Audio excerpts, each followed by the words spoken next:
নেতৃত্ব তখনই অর্থবহ হয় যখন তা মানুষের হৃদয় জায়গা করে নেয় শ্রদ্ধা আর সহানুভূতির মাধ্যমে। সোনারঘাট মাধবপুর আসনের বিএনপির মনোনয়ন প্রত্যাশী অ্যাডভোকেট আমিনুল ইসলাম এমন একজন মানবিক নেতা। সম্প্রতি রানীগাঁও বাজারের বিএনপির অস্থায়ী অফিসে তার সঙ্গে দেখা হয়। আমার সঙ্গে ছিলেন এক ত্রিপুরা স্বামী স্ত্রী, যারা সমাজে প্রান্তিক এক শ্রেণীর প্রতিনিধি। আমার পরিচয় জানার পর তিনি আমাকে সম্মান দিয়ে পাশে বসালেন, আর যাদের নিয়ে গিয়েছিলাম তাদেরকেও নিজের আপনজনের মতো কাছে টেনে নিলেন। মনোযোগ দিয়ে শুনলেন তাদের কথা।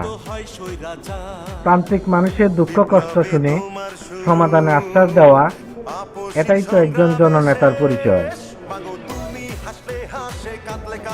এই একটি মুহূর্ত আমি বুঝেছি, নেতৃত্ব মানে শুধু ভাষণ নয়, নেতৃত্ব মানে মানুষের পাশে দাঁড়ানো।